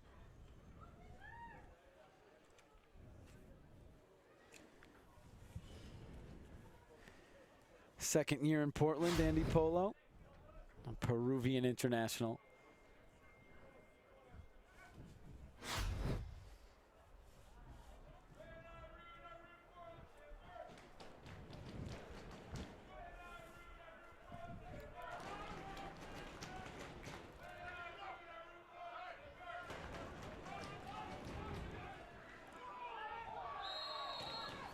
Dielna fouls Flemings. Yellow card is going to be shown. Adam John getting into it a little bit. Flemings is down. He's holding onto his face. The teams come together kind of half-heartedly at this point. It looked like Daniel Radford immediately went yellow. There is video review here in Tucson in the preseason. You see Radford holding on to the yellow card. Well, Adam Johnny wasn't happy because he feels as though Dielna has meant this contact on Flemings. As Dielna is going in for the challenge, Adam John feels as though an arm is left out, an elbow. I don't think there's any intent in there. He's just going in strong. Dielna, he has caught Flemings. There he wins the ball. For me, he doesn't have an elbow up to go and try and make contact with the player. It's an honest challenge. It just so happens that he catches a little piece of Flemings.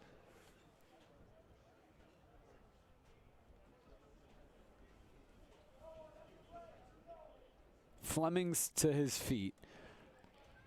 Radford, Daniel Radford, the referee, off your screen right now, has his finger to his ear, which means it's a check with his video assistant referee.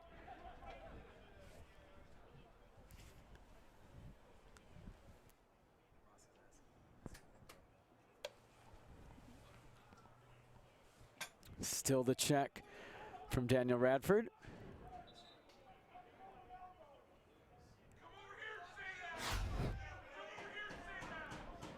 can see this challenge again. It's that arm coming across. Again, I don't think he's meant to have caught. Flemings, Dialna. Amadou Dia gets shown a yellow card.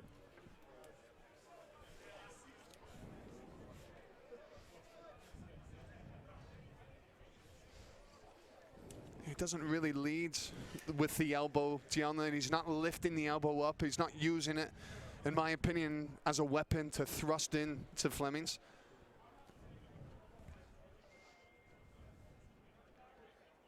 It looked like the left elbow of Dialna that made contact, the first one to get there.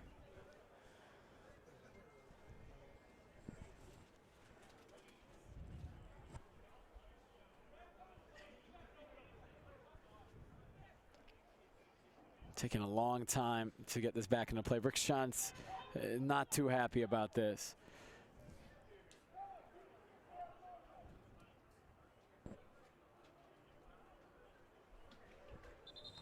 Denton Radford is trying to get this game back into play.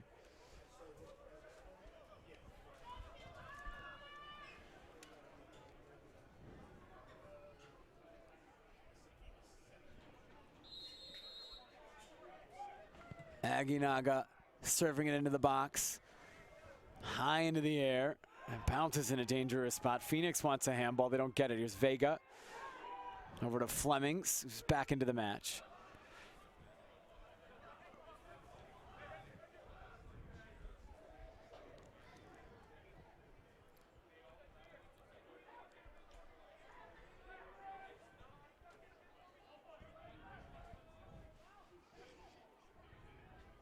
Valentin down the line towards Milano. Mala does well to keep it away from Milano.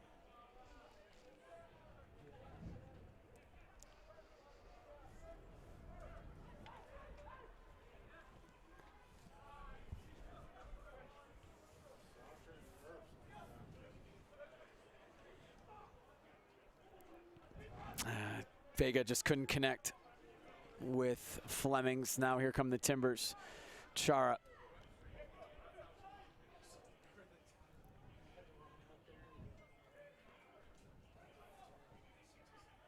Timbers are preparing for substitutions. Eric Williamson, Christian Paredes, Foster Langsdorff, Roy Miller standing with the fourth official. It'll be the final 4 subs of the match. The 4 guys that came in before halftime, the ones we expect to come out. So everybody, again, gets a maximum of about 45 minutes.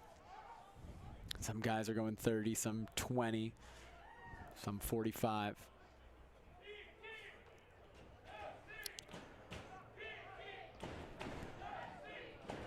We'll get to the point for some players, Jake. That's the final minutes, the countdown as we build up the regular season to be on display and to show the manager to try and stake a claim in the starting 11 and the 18 for Colorado, first game of the season. You expect the starters against RSL on Saturday to go about 90 or as close to it as possible. They can use as many subs as they want still, but Giovanni Savarese is going to treat that like a real match, treat it like a dress rehearsal for the regular season. So we're not going to see all 24 guys on Saturday like we are tonight. It'll be actually 26, 24 field players tonight. It's where we talk about physically it can become quite arduous during preseason, but mentally as well. And for the best part of 5 weeks now, the Timbers being in preseason, there'll be players who are going back and forth in their mind trying to figure out, well, what's my place in the team? Where does the manager see me? And I think that becomes more and more clear as you get to that final tune-up game of the preseason. Yeah. So that RSL match, I think a lot of players will start to understand where they fit in. Here come the substitutions now. Foster Langsdorff comes on for Lucas Milano.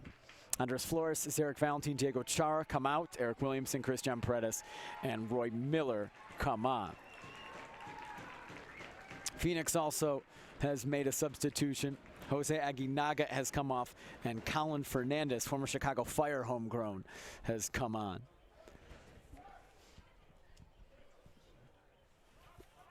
So the lineup now for the Timbers. to go over some housekeeping. Jeff Edinell is in goal. Roy Miller's the left back. Claude Dielna, Julio Cascante are the center backs. They've got something to deal with now as John trying to turn. He couldn't come away with it. Jorge Moreira is the right back. Eric Williamson, Christian Paredes, the holding midfielders. Marvin Loria on the left wing. Blanco in the middle. Polo on the right. And Langsdorff up top. There's Paredes over to Polo. And it's off of Polo in the end. It's a deep Phoenix throw. Just behind the play, we're seeing Blanco get back to his feet.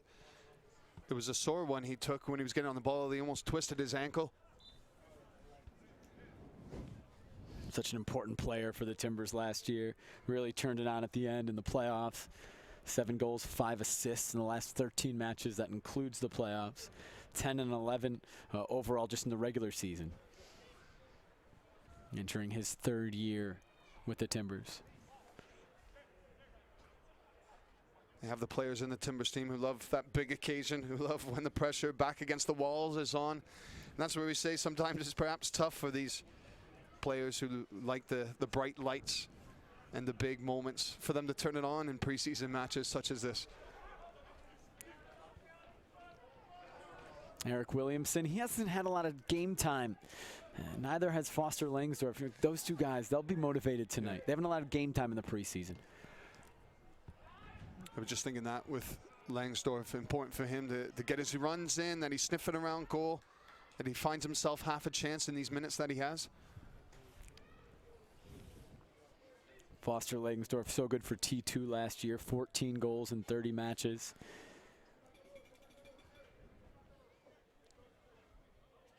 Homegrown player for the Timbers, 2nd year in the organization.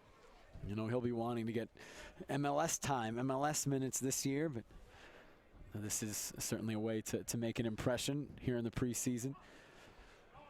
He's a player who's certainly desperate to do well, yeah, as is every single player, but he really does show it. Foster Langsdorff, the amount of hours, touches he puts in on the training ground. Blanco down behind the play. Loria in towards Langsdorff. There was his chance, and he couldn't put it on frame. Before it fell to Langsdorff, this was a strong challenge and a worrying moment for Blanco. Just that tackle coming in. But that ball that comes across Cochrane, he misjudges it, and Langsdorff, he gets just ahead of that cross. If he could have sorted out his feet a little bit more, if he's to judge it, he would have had a free strike on goal. He does get the final touch towards goal. Blanco to his feet. Referee played advantage there for the Timbers. It was Brewer Jr. who came in with a strong challenge.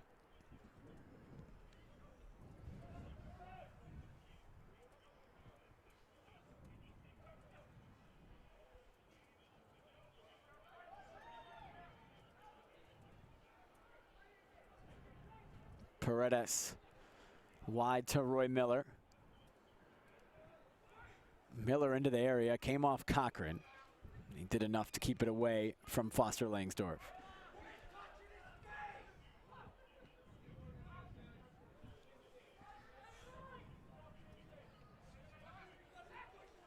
Williamson, a poke to Blanco. Now Moreira. Still Jorge Moreira. He's got some time. Leaves it for Polo. Flag stays down. Polo across all the way and in. The Timbers finally get their goal. Christian Paredes at the back post. Took 80 minutes, but it's 1-0. Well, so what we look from the Timbers standpoint, it's the right back Moreira just getting in an advanced position. He sets Polo on, who just fizzed it across goal. Langsdorff does a nice job just to let the ball go. As he steps over, he takes a couple defenders with him. And as the ball finds its way to the back post, and Paredes, easy tapping for him.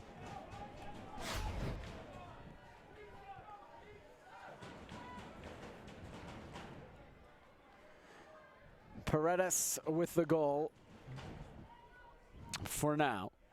Phoenix was shouting for offside, and Daniel Radford, the referee, he doesn't have his finger to his ear, but he's clearly communicating.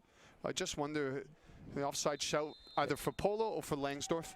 One of the two. The ball initially from Moreira into Polo, and then after it, when Langsdorff, when you see his run coming across the front post, has he interfered with the play? Well, Daniel Radford is taking a look, so we're under review. Will Christian Paredes' goal stand?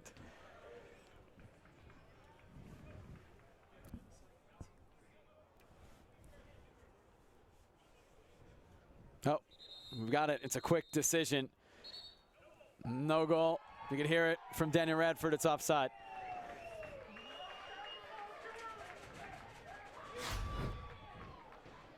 Just when Moreira comes in, it's this ball into Polo. Is Polo in an offside position when Moreira plays it? And he is. He's trying to get himself back onside, but it's too late by then. He is a body length offside. And that was, as you can see, the placement of the offside as well. Langsdorff may have That been was a off. decision. I wonder if Langsdorff was may as have well. also Anyways. been. Langsdorff didn't touch the ball, but all you have to do is be involved in the play in an offside position for it to be offside, and he looked to be maybe half a body length ahead. They both did on that look.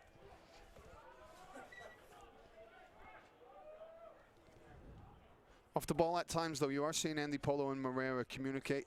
They're talking with one another, trying to develop that relationship and the understanding of what space, who wants to go into where. Here's Moreira. Maybe he'll get another chance. Mala heads it away for Phoenix. Paredes. No power behind the shot. Not enough, at least.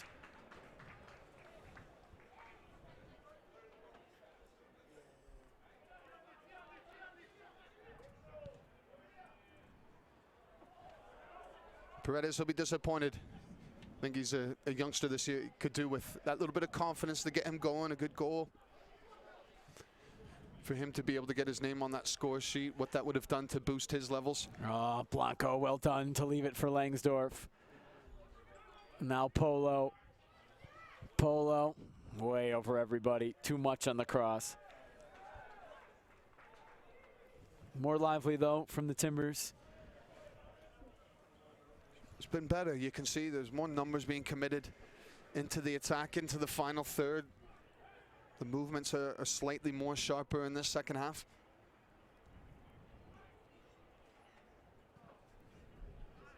It has missed just that cutting edge, though, still. Yeah. There will be one more preseason match, as we mentioned, for the Timbers. It'll be Saturday against RSL, 4 p.m. Pacific time start here in Tucson. That match will be streamed. For Phoenix, they play at 2 p.m. Pacific, 3 p.m. local here in Tucson. So just before the Timbers RSL match, they'll play against Oklahoma City Energy. Just off the ball, there's a little argument that is starting to brew between Langsdorff and Mala, the big center back for Phoenix Rising. The two of them getting into it. That started after the ball into Langsdorff a few moments ago from Cascante, and Mala's come right through the back of Langsdorff. Not a foul, fair challenge, but Mala, he sort of stood over Langsdorff for a second, must have been trying to intimidate the striker. Langsdorff wasn't all too happy with that.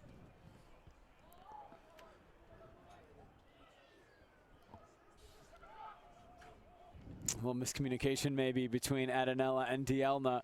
Dielna wanted Adanella to come, but he was on his line. Phoenix will go quick.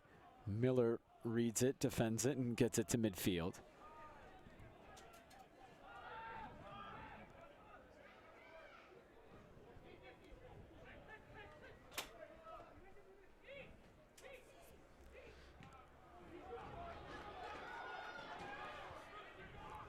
Can the Timbers find a goal? Blanco. Oh, Langsdorff didn't make it to Amala at the last moment, getting it away. It just needed a little bit more from Blanco. As Langsdorff opted to go off the back of the center back.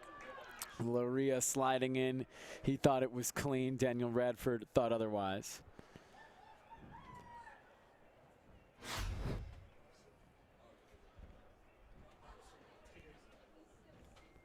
Laria just jumping into the challenge. It was more him leaving his feet.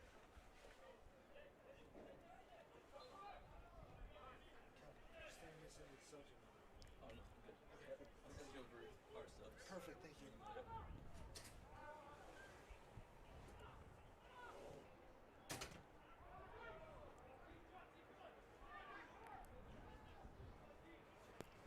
Marvin Laria.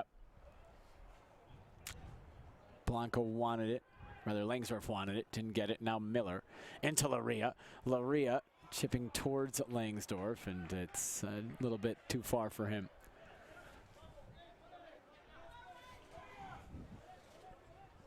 was from Paredes.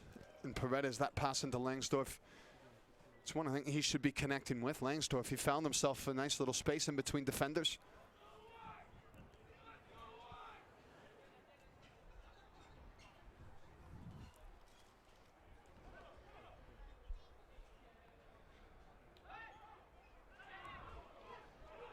Phoenix does well to break the pressure. Asante. Brewer Jr. bombing forward on the right.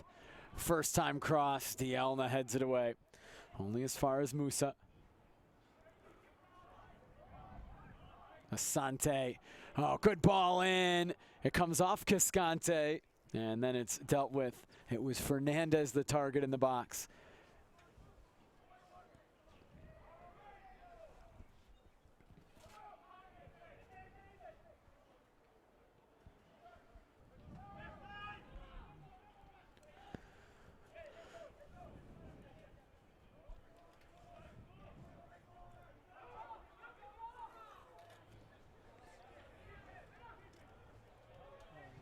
Flemings, John, Dielna defending, Adam John cutting inside, Adam John for Phoenix late has finally scored a goal in this match. This one will certainly count, and Phoenix goes up 1-0. Well, he takes this on very well, John. Just this nice little clipped on ball, and then he's 1v1. He's very positive, he's very direct, John. Just that little shift. Dip of the shoulder, and he shifts Dielna enough to open up the space to bring it back onto his right peg. For Dielna, he can't allow him to cut in like that. Because as soon as John gets it onto his right peg, and as soon as he shifts that angle, it was easy for him. It's a great strike. Blasted into the net, and nothing Atanella can do about it. Oh, there's a check. Daniel Radford. Finger to his ear. I maybe spoke too soon, and I said that it would certainly count. They can go back and check the entire attacking phase of play, everything that kind of led to the goal. Seems to be slight confusion. Yeah, maybe more communication.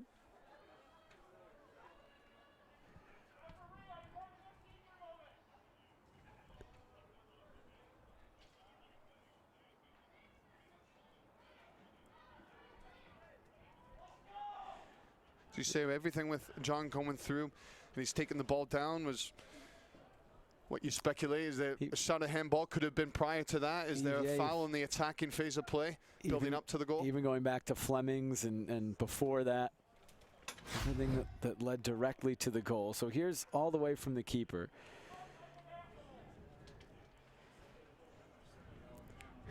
It's a case of whether they felt there was a foul against Cascante. Everything from what we've seen there looks clean. Everything looks fair.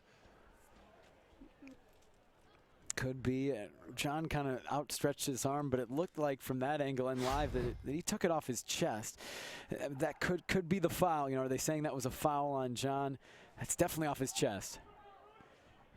Everybody was onside in all moments of that build-up.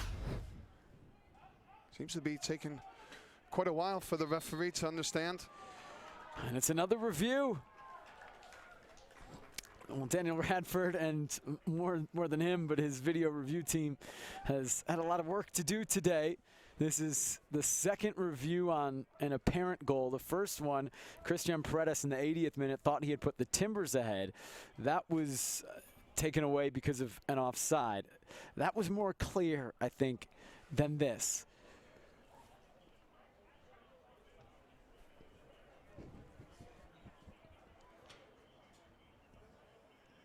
As we said, we've seen in the replay, everything looked clean enough, possible. Didn't look to be a foul on Adam John initially as Cascante has gone in to try and win the ball.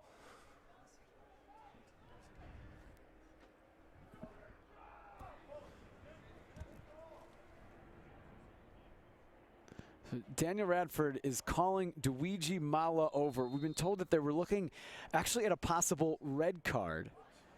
And it's shown. It's Blanco and it's Mala. They're both off. So you've got to assume this is something that happened after the goal or maybe away from the ball in the buildup, and that's what they were looking at, and not the goal itself.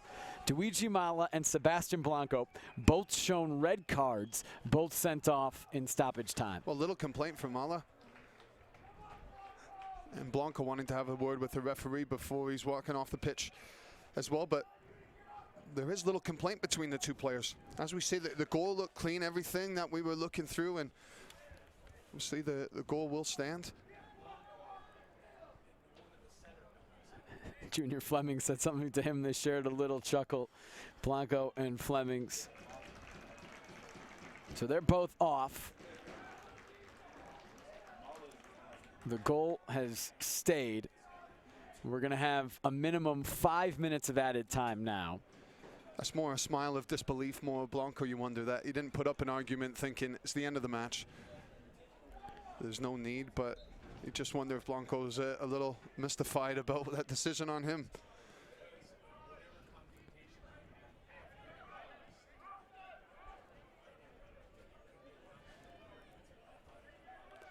So Phoenix gets its goal, and Phoenix Rising with a 1-0 lead, minutes away from their first win of the preseason.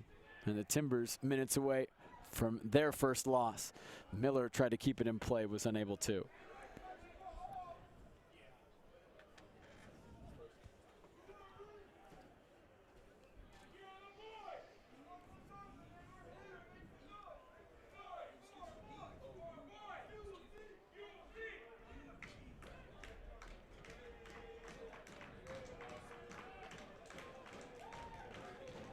Just that noise that we're hearing is Blanco coming up into the stands as he makes his exit just in behind. He's got a red card, so he's got to leave. But he's having to exit through the stands. He's going to watch. A few handshakes to the Timbers supporters. He's going to watch the rest of this one in the first row. There he is. You can't quite see him. He's just behind the Timbers fans that are standing in that front row, sitting with the Timbers supporters that are here. Again, this wasn't a gated match, so not the type of crowd that we usually see. And there's Sebastian Blanco watching the rest of this one from the first row. He'll be able to rejoin his teammates in a couple of minutes. Final minutes of this match, and a scoreline, Ross, that the Timbers won't be too happy with. Certainly not. As you mentioned, the first defeat of the preseason for the Timbers. Yeah, of course, the results aren't the be-all and end-all at this point, but you do want to create that winning habit, and the Timbers have had that so far this season. I think they'll be just disappointed the fact that they haven't had that final touch. They haven't had that final moment. Oh, I think they're still building with the intensity as well, the Timbers, as we're seeing.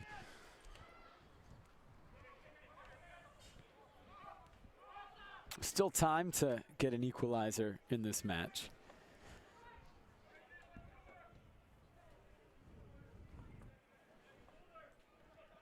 Miller into Luria.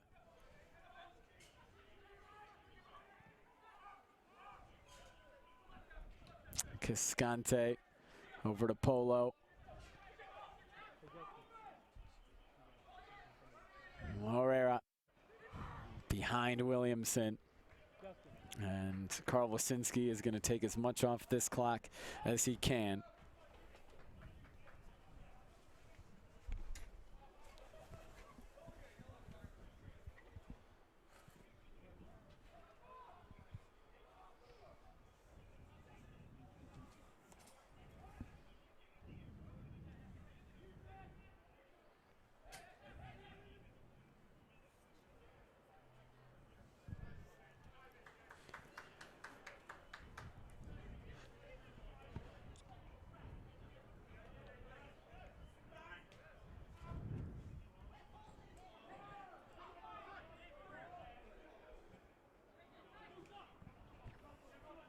Maybe one chance to go forward, but Danny Redford's going to stop play because James Musa holding on to his head. And play immediately stopped when a player goes down with a possible head injury.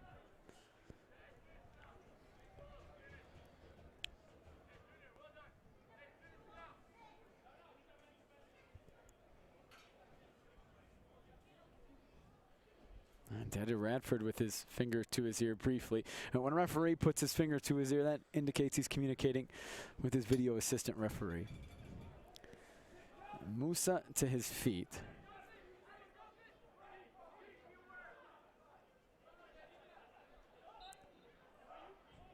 Phoenix gonna send it back to the Timbers. Will they have time for one more push forward?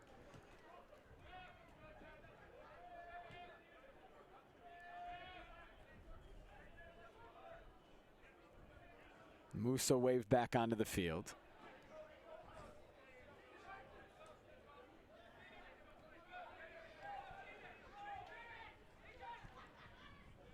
Andy Polo. Williamson back to Polo. Left-footed shot from a tough angle is right to Wasinski, and that's it. Phoenix Rising with a 1-0 win over the Portland Timbers. Disappointing result, obviously. I think disappointing in some sense for the Timbers, just their display, but the manager and for the players, they want to see different combinations. We've seen a whole lot of Timbers players getting a chance to have some minutes and to impress as the team builds towards Real Salt Lake, the final tune-up match before regular season. And so that's what it was used for more, the minutes, and for the manager to see different relationships. But for Phoenix Rising, sharp players, there's a system that they're looking to implement with their new coach, and they're continuing to build as they build towards their first match of the season and their first win of the preseason for Phoenix Rising. And the Portland Timbers fall to 3-1-1 in the preseason this year, 1-1-1 here in Tucson. Phoenix Rising improves to 1-4-1 this preseason. They get their first win of the preseason. All their matches against MLS opponents, they have until March 9th playing at San Antonio FC to get ready, and they'll certainly be pleased. Rick Shantz will certainly be pleased by what he saw tonight. Let's take a look at the highlights from this match. Blanco going down. The Timbers played on. A decent half chance for Foster Langsdorff that he couldn't put on frame. The second half highlights, of course, here was the goal. Adam John took a ball down on his chest and then cut inside on Claude Dielna, finishing past Jeff Adanella. The Timbers, this was before that goal. The Timbers had thought that they took the lead, but it was called back after video review for offside. Could have been Polo, could have been Langsdorff. Both appeared to maybe be about half a body length offside in the build-up to what they thought was the game's opening goal. It was not. Adam Johns was in the 88th minute, and that stood to be the winner for Phoenix Rising. Next up for the Portland Timbers here in Tucson, they will play Real Salt Lake on Saturday. That's a 4 p.m. Pacific time match. You can watch it on a stream on timbers.com. Next up for Phoenix Rising, they will play at 2 p.m. Pacific time, 3 p.m. local time here in Arizona on Saturday, so just before the Timbers and RSL. That's against Oklahoma City Energy. Phoenix Rising begins their season March 9th at San Antonio FC, a 5:30 Mountain Time start. The Portland Timbers open MLS play at 3 p.m. Pacific time at the Colorado Rapids on March 2nd, a match you can watch in the Portland area and the Pacific Northwest on Root Sports. Well, for Ross Smith, for our entire crew here in Tucson at the Mobile Mini Sun Cup, I'm Jake Ziven. Thanks so much for watching on this Wednesday night. Final score, Phoenix Rising 1, Portland Timbers 0. Good night from Tucson.